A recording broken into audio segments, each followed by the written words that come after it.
皆さんこんにちは。今日は私のお正月にしたことについてお話しします。1月1日元日。1月1日は新しい年の始まりの日でした。朝はいつもより静かで、外には人の声があまり聞こえませんでした。私は7時頃に起きてゆっくり身支度をしました。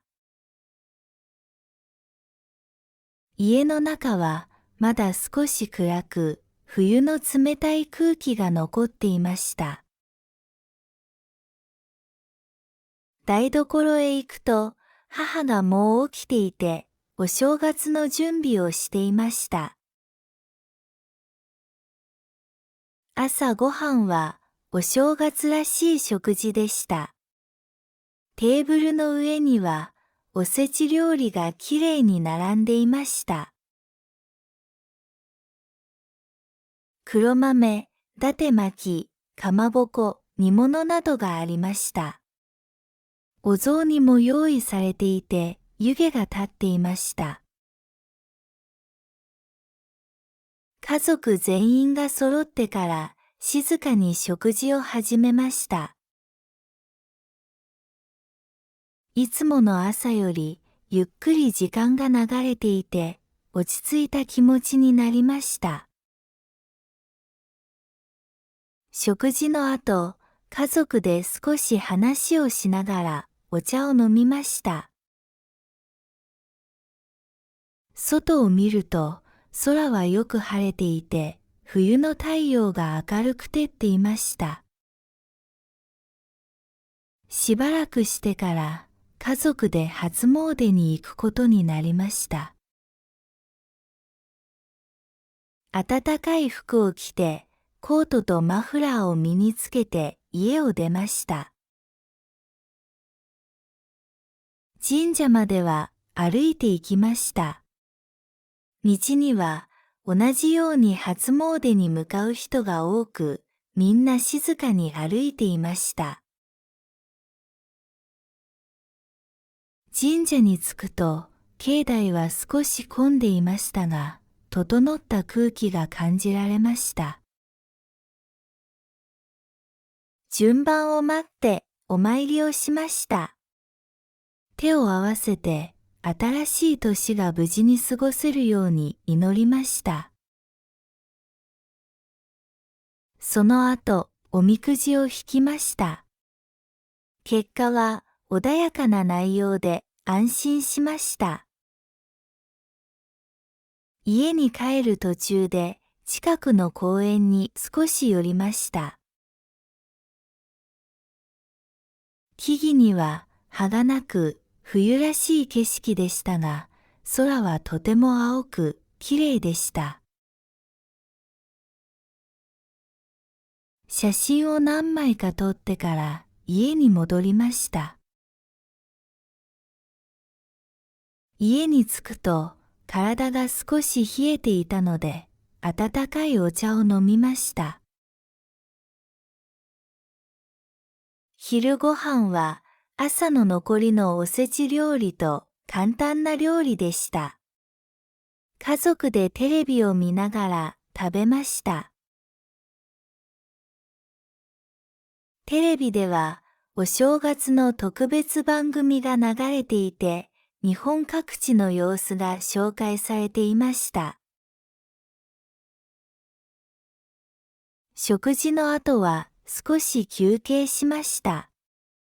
私は自分の部屋で本を読み、弟は居間で静かに過ごしていました。午後になると親戚から年賀状が届きました。家族で一緒に年賀状を見て、それぞれの近況を確認しました。その後、年賀状の整理をして、返事を書く準備をしました。母は台所で夕食の準備を始め、父は居間を片付けていました。私は弟と一緒にテーブルの準備を手伝いました。夕方になると、外は少しずつ暗くなってきました。夕食はすき焼きでした。鍋を囲んで家族みんなで食べました。温かい料理を食べながら自然と笑顔が増えていきました。冬の寒い日に家族と一緒に食べる夕食はとても心地よかったです。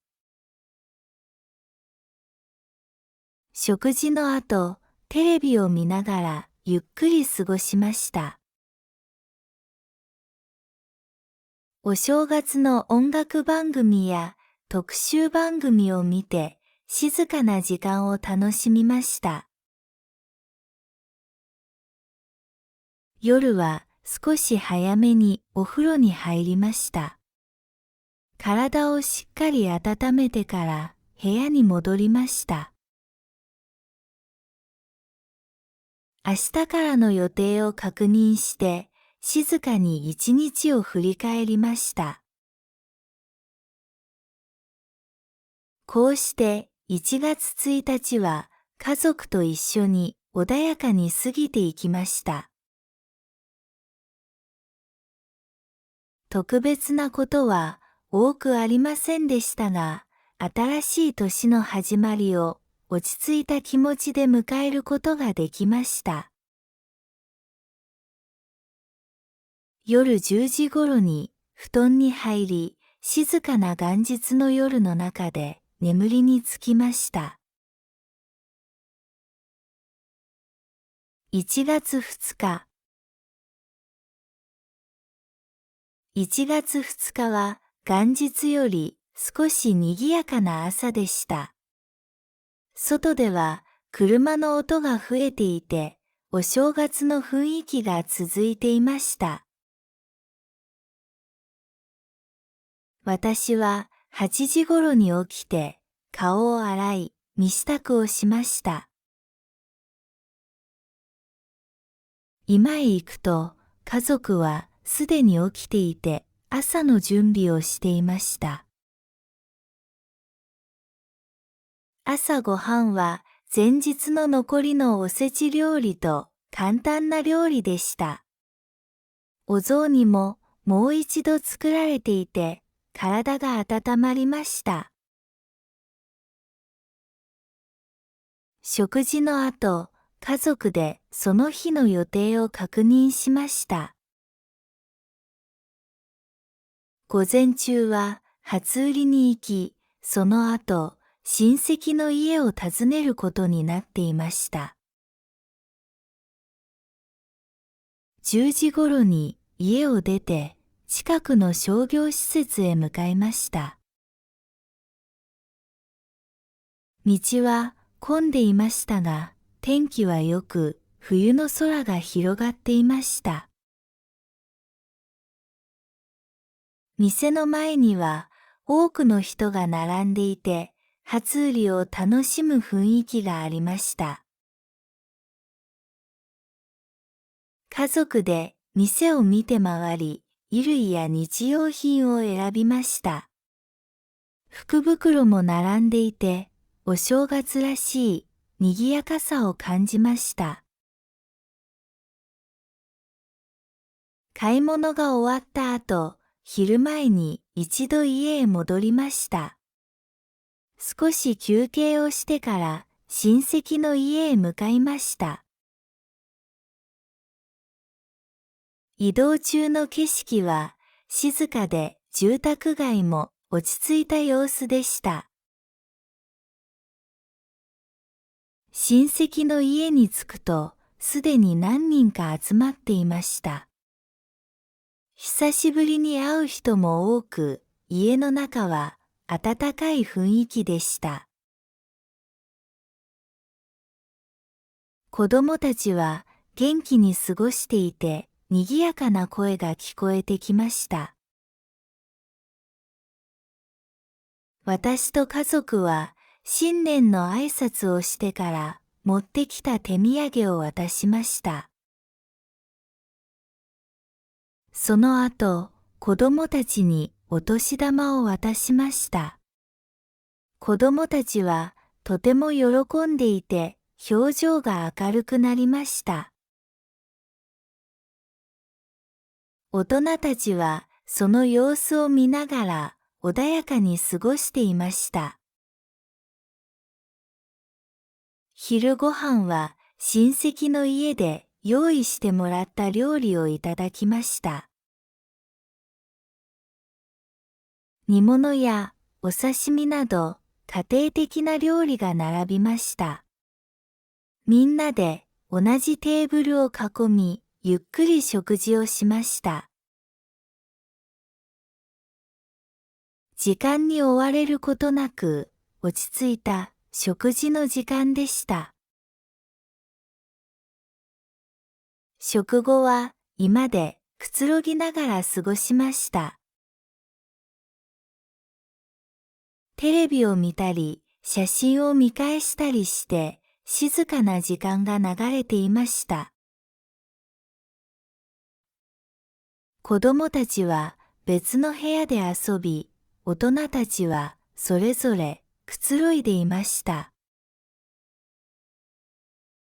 夕方になる前に家族で親戚の家を出ました。外は少し冷えてきて、空の色も変わり始めていました。帰り道は混んでいませんでした。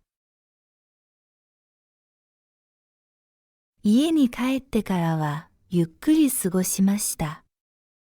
夕食は簡単なもので温かい料理を中心に用意しました。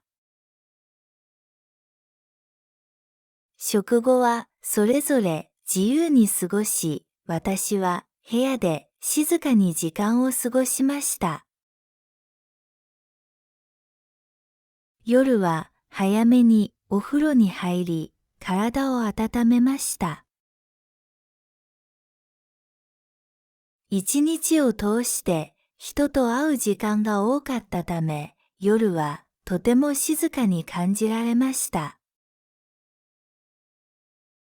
こうして1月2日は買い物と親戚訪問が中心の一日でした。お正月らしい行事を一通り終え、落ち着いた気持ちで夜を迎えました。夜10時頃に布団に入り、静かな冬の夜の中で眠りにつきました。1月3日1月3日はお正月の落ち着いた雰囲気が続く一日でした。朝は外も静かでゆっくりと時間が流れていました。私は7時半頃に起きて顔を洗い着替えをしました。居間へ行くと家族も順番に起きてきていました。母は朝から台所に立ち、朝ご飯の準備をしていました。父は新聞を読みながら静かに過ごしていました。弟はまだ少し眠そうでソファに座ってテレビを見ていました。朝ごはんは簡単な和食でした。温かいご飯と味噌汁を食べながら家族それぞれの予定を確認しました。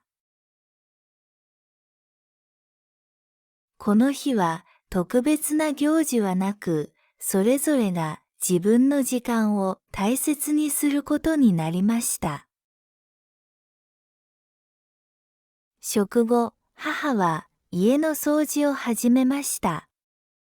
お正月の間に使った食器を片付けたり、部屋を整えたりしていました。父は車の点検をするため少し外へ出ました。弟は宿題をするため自分の部屋に戻りました。私は午前中自分の部屋で静かに過ごしました。本を読んだり、ノートを整理したりして落ち着いた時間を過ごしました。外は寒かったですが、部屋の中は暖かく集中しやすい環境でした。昼頃になると、母が昼ご飯の準備をしました。父も家に戻り、家族全員が揃いました。昼ご飯は軽い食事で簡単に済ませました。食後は少し休憩の時間になりました。午後、母は買い忘れたものを買うため、近くの店へ出かけました。父は居間でテレビを見ながらゆっくり過ごしていました。弟は午前中に終わらなかった勉強を続けていました。私は午後の時間を使って部屋の片付けをしました。服を整理し、机の上をきれいにしました。新しい年を気持ちよく過ごすために身の回りを整えることを大切にしました。夕方になると母が帰ってきて夕食の準備を始めました。家の中には料理の音が聞こえ、少しずつ夜の雰囲気になっていきました。父は台所を手伝い、弟は食卓の準備をしました。夕食は家族揃って食べました。特別な料理ではありませんでしたが、落ち着いた時間を一緒に過ごしました。食後はそれぞれ自由に過ごし、テレビを見たり、静かに休んだりしました。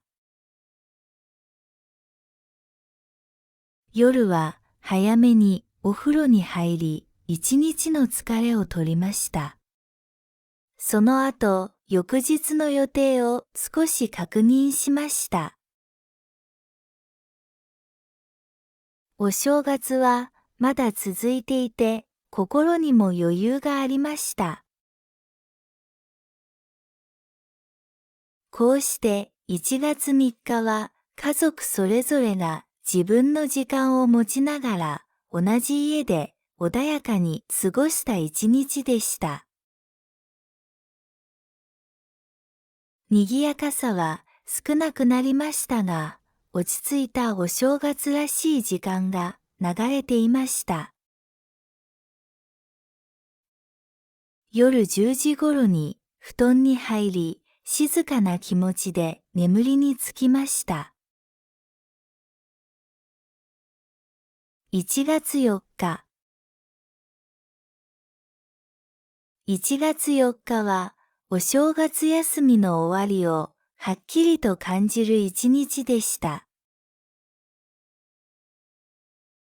朝はまだ休みの雰囲気が残っていましたが、家の中では少しずつ日常に戻る準備が始まっていました。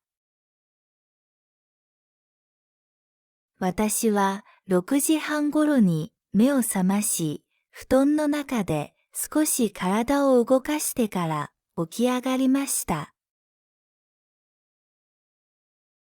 顔を洗い、着替えをして、部屋の窓を少し開けました。冷たい空気が入り、気持ちが引き締まりました。居間へ行くと、母はすでに起きていて、台所で朝の準備をしていました。父は机の上に書類を広げ、静かに確認をしていました。弟はまだ眠そうで、ソファに座ってテレビを見ていました。朝ごはんは普段に近い簡単な和食でした。ご飯と味噌汁を食べながら、それぞれ翌日からの予定を頭の中で整理していました。食後、食器を片付け、家の中を軽く整えました。午前中、母は洗濯を始め、干し終わった後、クローゼットの中を整理していました。父は仕事で使うものを確認し、カバンの中身を入れ替えていました。弟は学校の持ち物を一つずつ確認し、机の上を片付けていました。私は午前中、自分の部屋でノートや書類を整理しました。年末から使っていなかったものを片付け、不要な紙をまとめました。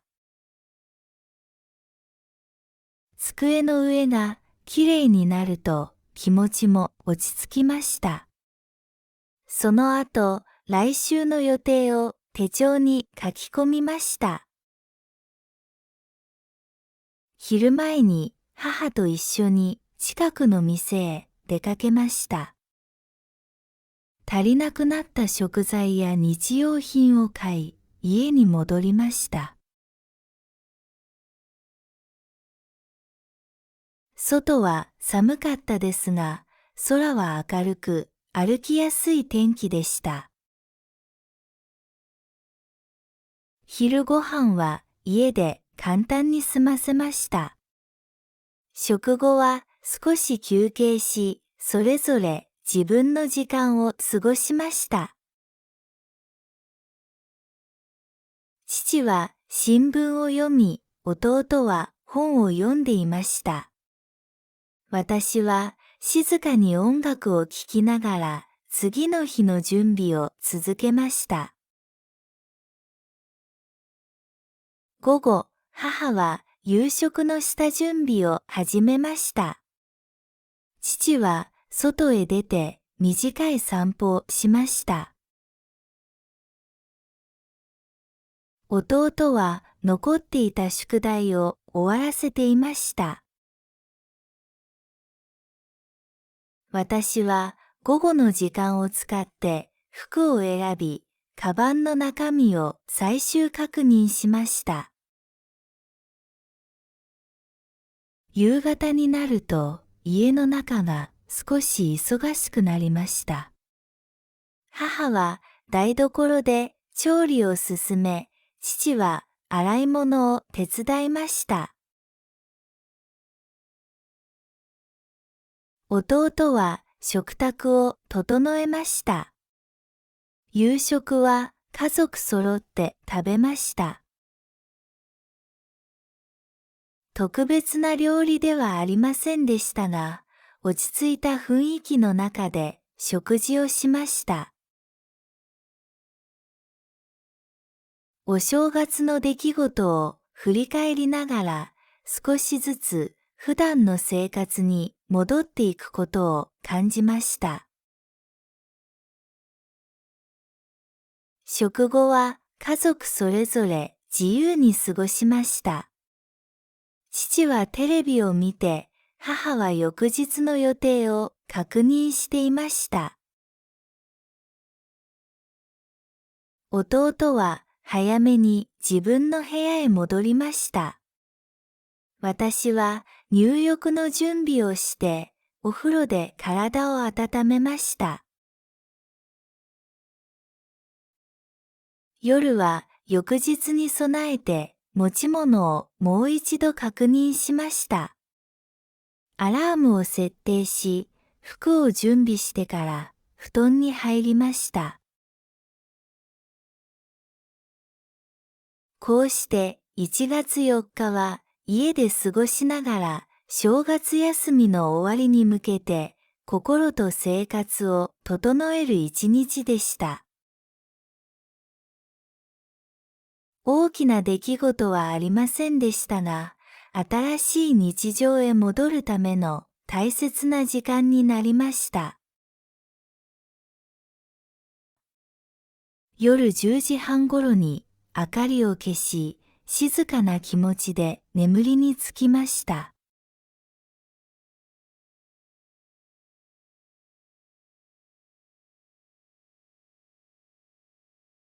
皆さんこんにちは。今日は私のお正月にしたことについてお話しします。1月1日元日。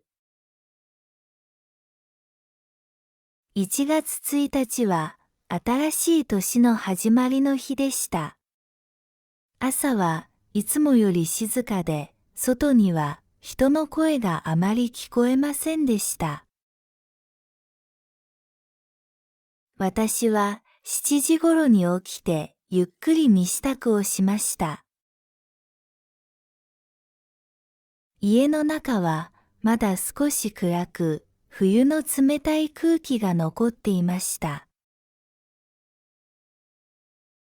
台所へ行くと、母がもう起きていて、お正月の準備をしていました。朝ごはんはお正月らしい食事でした。テーブルの上にはおせち料理がきれいに並んでいました。黒豆、伊達巻き、かまぼこ、煮物などがありました。お雑煮も用意されていて、湯気が立っていました。家族全員が揃ってから静かに食事を始めました。いつもの朝よりゆっくり時間が流れていて、落ち着いた気持ちになりました。食事の後、家族で少し話をしながらお茶を飲みました。外を見ると、空はよく晴れていて、冬の太陽が明るく照っていました。しばらくしてから家族で初詣に行くことになりました。暖かい服を着て、コートとマフラーを身につけて家を出ました。神社までは歩いて行きました。道には同じように初詣に向かう人が多く、みんな静かに歩いていました。神社に着くと、境内は少し混んでいましたが、整った空気が感じられました。順番を待ってお参りをしました。手を合わせて、新しい年が無事に過ごせるように祈りました。その後、おみくじを引きました。結果は穏やかな内容で安心しました。家に帰る途中で近くの公園に少し寄りました。木々には葉がなく冬らしい景色でしたが、空はとても青くきれいでした。写真を何枚か撮ってから家に戻りました。家に着くと体が少し冷えていたので、温かいお茶を飲みました。昼ご飯は朝の残りのおせち料理と簡単な料理でした。家族でテレビを見ながら食べました。テレビではお正月の特別番組が流れていて、日本各地の様子が紹介されていました。食事の後は少し休憩しました。私は自分の部屋で本を読み、弟は居間で静かに過ごしていました。午後になると親戚から年賀状が届きました。家族で一緒に年賀状を見て、それぞれの近況を確認しました。その後、年賀状の整理をして、返事を書く準備をしました。母は台所で夕食の準備を始め、父は居間を片付けていました。私は弟と一緒にテーブルの準備を手伝いました。夕方になると、外は少しずつ暗くなってきました。夕食はすき焼きでした。鍋を囲んで家族みんなで食べました。温かい料理を食べながら自然と笑顔が増えていきました。冬の寒い日に家族と一緒に食べる夕食はとても心地よかったです。食事の後、テレビを見ながらゆっくり過ごしました。お正月の音楽番組や特集番組を見て静かな時間を楽しみました。夜は少し早めにお風呂に入りました。体をしっかり温めてから部屋に戻りました。明日からの予定を確認して静かに一日を振り返りました。こうして1月1日は家族と一緒に穏やかに過ぎていきました。特別なことは多くありませんでしたが、新しい年の始まりを落ち着いた気持ちで迎えることができました。夜10時頃に布団に入り、静かな元日の夜の中で眠りにつきました。1月2日1月2日は元日より少し賑やかな朝でした。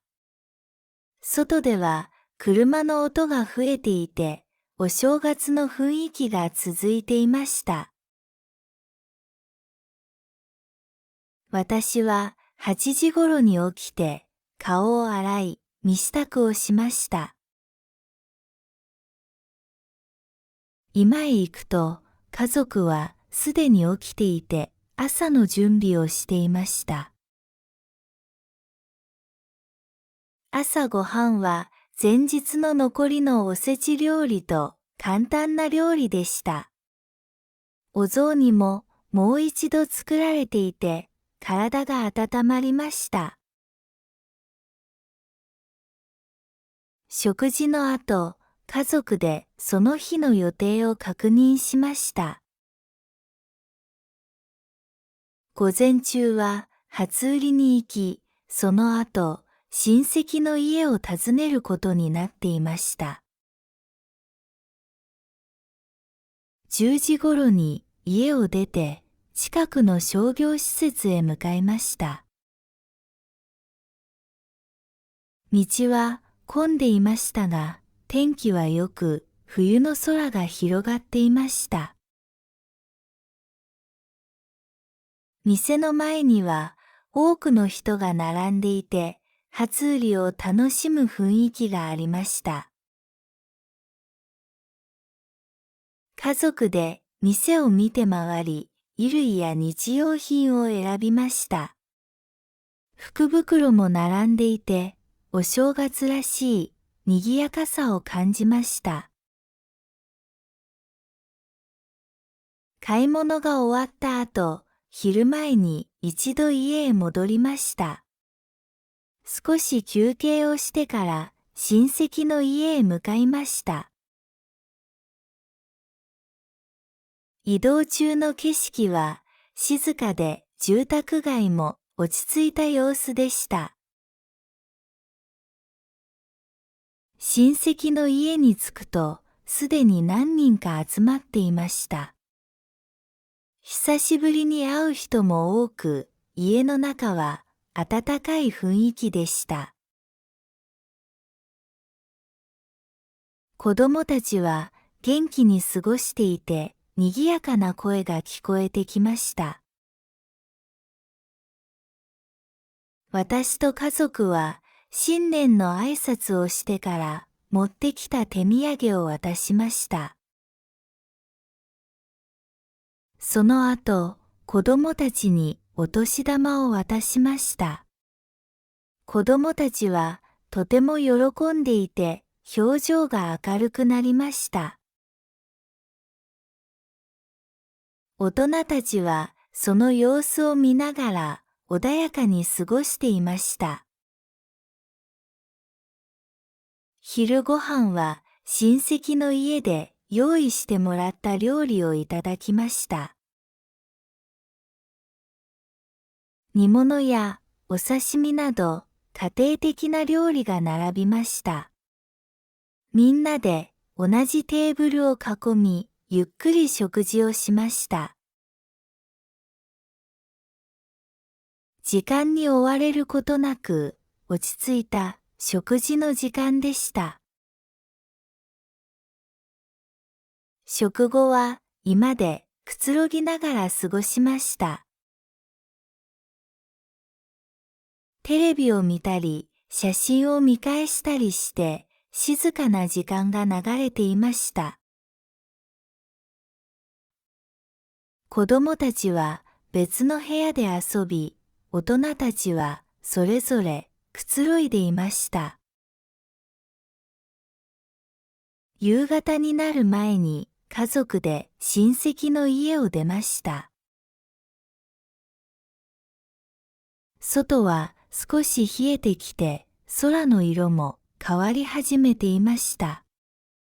帰り道は混んでいませんでした。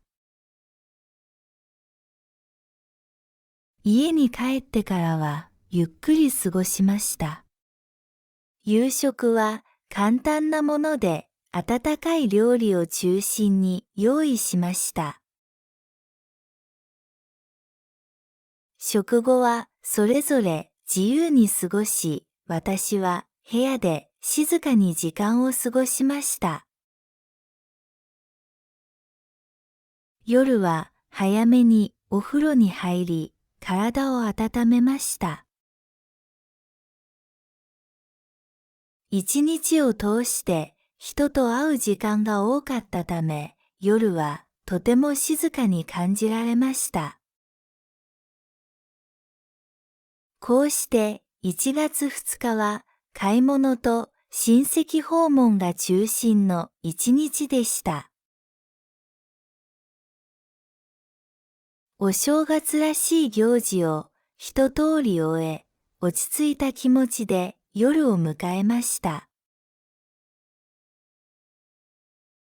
夜10時頃に布団に入り、静かな冬の夜の中で眠りにつきました。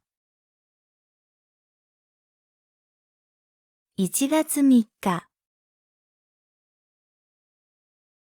1月3日はお正月の落ち着いた雰囲気が続く一日でした。朝は外も静かでゆっくりと時間が流れていました。私は7時半ごろに起きて、顔を洗い、着替えをしました。居間へ行くと、家族も順番に起きてきていました。母は朝から台所に立ち、朝ご飯の準備をしていました。父は新聞を読みながら静かに過ごしていました。弟はまだ少し眠そうでソファに座ってテレビを見ていました。朝ごはんは簡単な和食でした。温かいご飯と味噌汁を食べながら家族それぞれの予定を確認しました。この日は特別な行事はなく、それぞれが自分の時間を大切にすることになりました。食後、母は家の掃除を始めました。お正月の間に使った食器を片付けたり、部屋を整えたりしていました。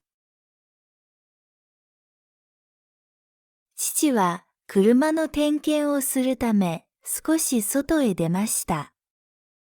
弟は宿題をするため自分の部屋に戻りました。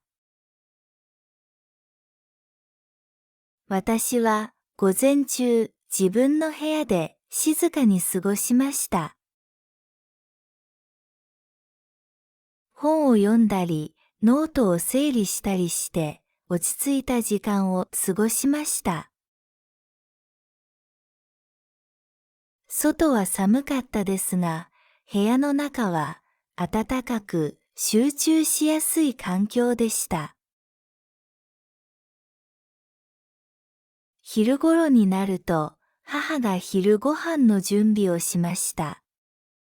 父も家に戻り、家族全員が揃いました。昼ご飯は軽い食事で簡単に済ませました。食後は少し休憩の時間になりました。午後、母は買い忘れたものを買うため、近くの店へ出かけました。父は居間でテレビを見ながらゆっくり過ごしていました。弟は午前中に終わらなかった勉強を続けていました。私は午後の時間を使って部屋の片付けをしました。服を整理し、机の上をきれいにしました。新しい年を気持ちよく過ごすために身の回りを整えることを大切にしました。夕方になると母が帰ってきて夕食の準備を始めました。家の中には料理の音が聞こえ、少しずつ夜の雰囲気になっていきました。父は台所を手伝い、弟は食卓の準備をしました。夕食は家族揃って食べました。特別な料理ではありませんでしたが、落ち着いた時間を一緒に過ごしました。食後はそれぞれ自由に過ごし、テレビを見たり、静かに休んだりしました。夜は早めにお風呂に入り、一日の疲れを取りました。その後、翌日の予定を少し確認しました。お正月はまだ続いていて、心にも余裕がありました。こうして1月3日は家族それぞれが自分の時間を持ちながら同じ家で穏やかに過ごした一日でした。賑やかさは少なくなりましたが、落ち着いたお正月らしい時間が流れていました。夜10時頃に布団に入り、静かな気持ちで眠りにつきました。1月4日1月4日はお正月休みの終わりをはっきりと感じる一日でした。朝はまだ休みの雰囲気が残っていましたが、家の中では少しずつ日常に戻る準備が始まっていました。